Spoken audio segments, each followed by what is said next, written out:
阿尼带大家来旧山线小火车，记得收藏分享给有小孩的朋友们一起去体验。听完解说，坐上4人1台的电动小火车，但其实像坐摩托车出游，好像骑摩托车才可以到饭店。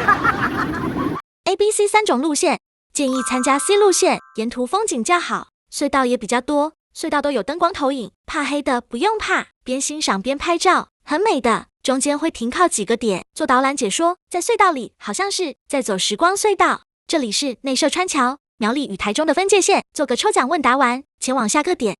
刚听导览时，我跟我家队友都不禁会心一笑，因为苗栗跟台中的分界点那边铁轨封闭起来，那边是一个桥叫做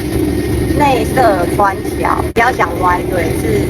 内外的内，社会的社，对，不要想到发社内社川桥。他讲的时候，我跟我家队友都互看了一下，蛮好记的名字。半路下起雨，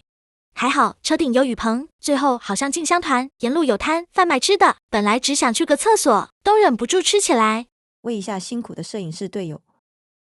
风景区必卖的香肠，一人随手来1根，买等路买到，最后一个上车，像赶游览车吗？时速只有5到10公里，回程又经过龙腾断桥，蛮推荐亲子来体验，假日不好定，要及早预约报名哦。